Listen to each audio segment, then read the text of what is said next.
সহগণ রঘুনন্দন তং সজীবং সাদ্বৈত সাবধূতং পরিজন সহিতং কৃষ্ণ চৈতন্যদেবং শ্রী রাধা কৃষ্ণ পাদান সহগণ ললিতা শ্রী বিশাখান্বিতং চ নমঃ বিষ্ণুপাদায় কৃষ্ণপৃষ্ঠায় ভূতলে শ্রীমতে জয়পদপাস্বামীতি নামিনে নমাচার্যপাদায় নিতাই কৃপাপদায়িনে গৌরপতাকামদায় নগরগামকারিণে हे कृष्ण करुणा सिंधु दीनबंधु जगत्पते गोपेश राधा राधे तप्त कांचन गौरांगी राधे वृंदावनेश्वरी गोविंद हरे कृष्ण कृष्ण कृष्ण हरे हरे हरे राम राम राम हरे हरे हरे कृष्ण कृष्ण कृष्ण हरे हरे हरे राम राम राम हरे हरे हरे कृष्ण कृष्ण कृष्ण हरे हरे हरे राम राम राम हरे हरे। आज शुभ पवित्र दिने माधव तिथिते पवित्र पद्मिनी एकादशी तिथिते আমরা ভক্ত সঙ্গ করার এক মহান সুযোগ আমরা লাভ করেছি। এই লাভটা আমাদের জনজাগতিক লাভ নয়, এই লাভটা হলো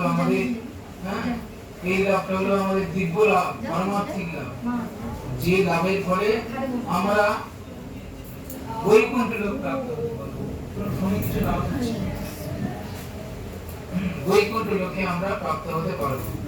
তো এই লাভ কোন সাধারণ বস্তু নয়, এটা আমাদের ব্যাংকে যেমন টাকা সঞ্চয় করে রাখি ঠিক তেমনি এটাও আমাদের সঞ্চয় হয়ে থাকবে আজকের এই পবিত্র দিনে। হরে কৃষ্ণ।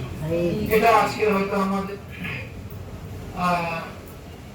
আমার হয়তো প্রাপ্তি ছিল যে এই পুরুষোত্তম মাসে একটা অনুষ্ঠান ভক্তদেরকে নিয়ে, তো আপনারা সবাই আপনাদের চরণ ধুলি দিয়েছেন। আপনাদের কাছে অনেক কৃতজ্ঞ স্বীকার করছি যে আপনারা অনেক অমূল্য সময় নষ্ট করে আপনারা এই ভগবত কেন্দ্রতে অর্থাৎ শ্রদ্ধা কুটিরে এসেছেন। তো এই জন্য অসংখ্য ধন্যবাদ। ভগবানের কাছে প্রার্থনা করে আপনাদের সকলে কৃষ্ণমতি হোক। তো আজ পদ্মিনী একাদশী, তো আজকে এই একাদশীতে ভক্তদের সেবার জন্য 500 টাকা টুকাই হালদার দান করেছেন। হরে কৃষ্ণ। সবাই তো এখন তার কৃষ্ণ প্রাপ্তি বা কৃষ্ণ প্রেম লাভ করবার জন্য আমরা 3 মাস সবাই হরি হরি বল বলবো। হরি বল, হরি বল, হরি বল। তো যাই হোক, এইভাবে সাধু গুরু বৈষ্ণবের সেবায় আমরা কেউ কিঞ্চিত করে সেবা দেওয়ার ফল আমরা এইভাবে লাভ করতে পারি। হরে কৃষ্ণ। তো আজ একাদশীর যে তিথি, তার মাহাত্ম্য কথা আমরা একটু শ্রবণ করব। স্নাতকগণ পুরুষোত্তম মাস বা অধি মাসকে মল মাস বলে থাকে।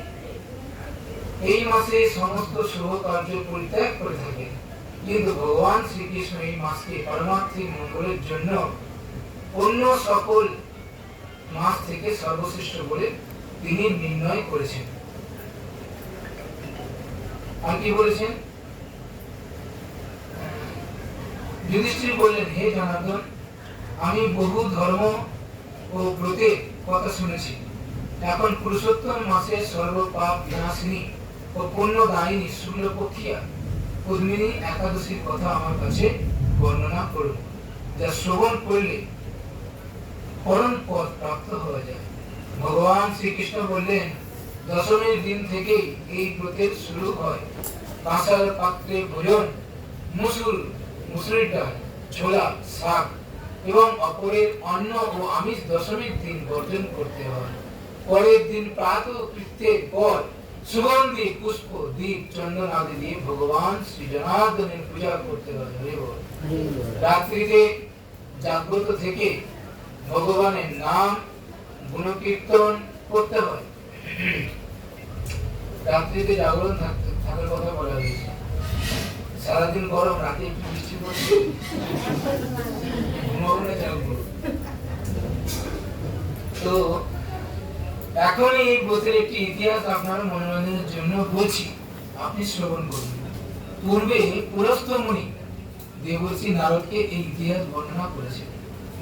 এক সময় রাজা কার্তবীজ লঙ্কাপতি রাবণকে পরাজিত করে তার কারাগারে বন্দী করে রাখে। পুরস্ত মুনি রাজার কাছে রাবণের মুক্তি প্রার্থনা করেন। মুনির আজ্ঞায় রাজা রাবণকে মুক্ত করে।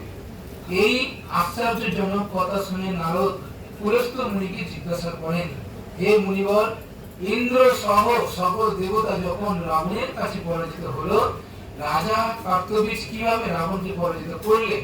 পুলস্ত্য মুনি তখন নারদের কাছে এই কার্তবীজ রাজার জন্ম রহস্য বর্ণনা করলেন।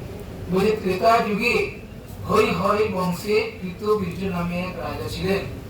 মহসমতিপুরে তার রাজধানী ছিল।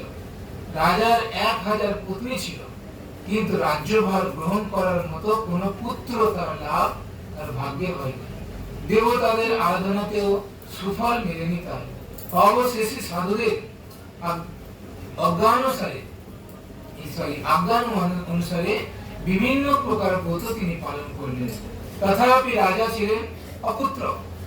মন্ত্রীর ওপর রাজ্যভার অর্পণ করে তপস্যায় যাবেন বলে স্থির করলেন রাজা। রানী মহারাজ হরিশ্চন্দ্রের কন্যা পদ্মিনী ছিলেন অত্যন্ত পতিব্রতা। স্বামীর সাথে তিনিও তপস্যার জন্য মন্দার পর্বতে গমন করলেন। সেখানে তারা 10,000 বছর ধরে কঠোর তপস্যা করলেন। একে রাজা কার্তবীজ এবং তার স্ত্রী পদ্মিনী। সাথে তিনি তপস্যার জন্য মন্দার পর্বত চলে গেলেন। 10,000 বছর তিনি কঠোর তপস্যা করলেন, কিন্তু রাজা পুত্র লাভ থেকে বঞ্চিতই রয়ে গেলেন। রানী পদ্মিনী মহাসাধ্বী অনুসূয়াকে জিজ্ঞাসা করলেন, হে সাধ্বী, পুত্র লাভের জন্য আমার স্বামী 10,000 বছর তপস্যা করেও বিফল হয়েছে। যে ব্রত পালনে ভগবান সন্তুষ্ট হন এবং অতি শ্রেষ্ঠ পুত্র লাভ হয়, এমন কোন উপায় বিধান করুন।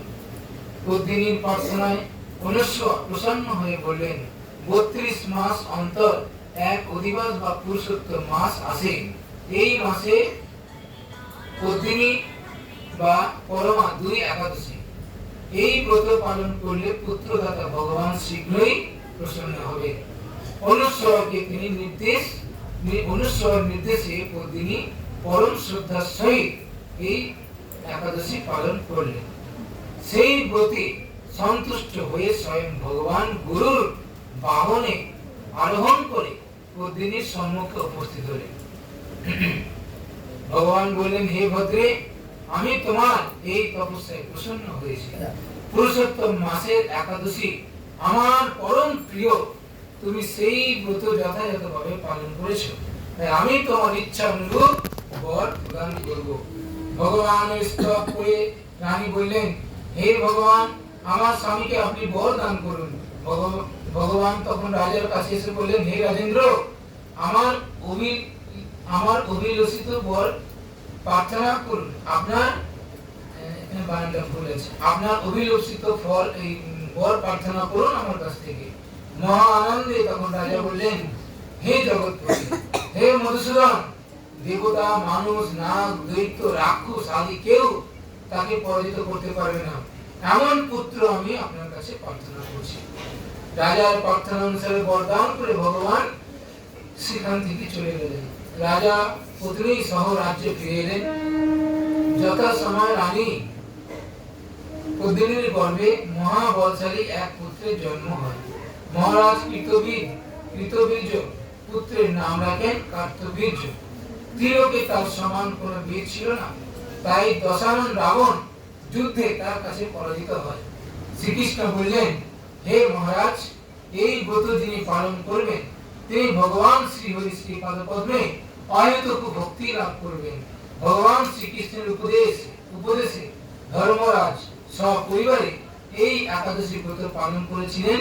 যিনি এই ব্রত মাহাত্ম্য পাঠ করবেন এবং শ্রবণ করবেন, তারা বহু পুণ্য লাভ করে বৈকুণ্ঠ ধাম আজকের এই তিথি একাদশী তিথি আপনারা শ্রবণ করলেন।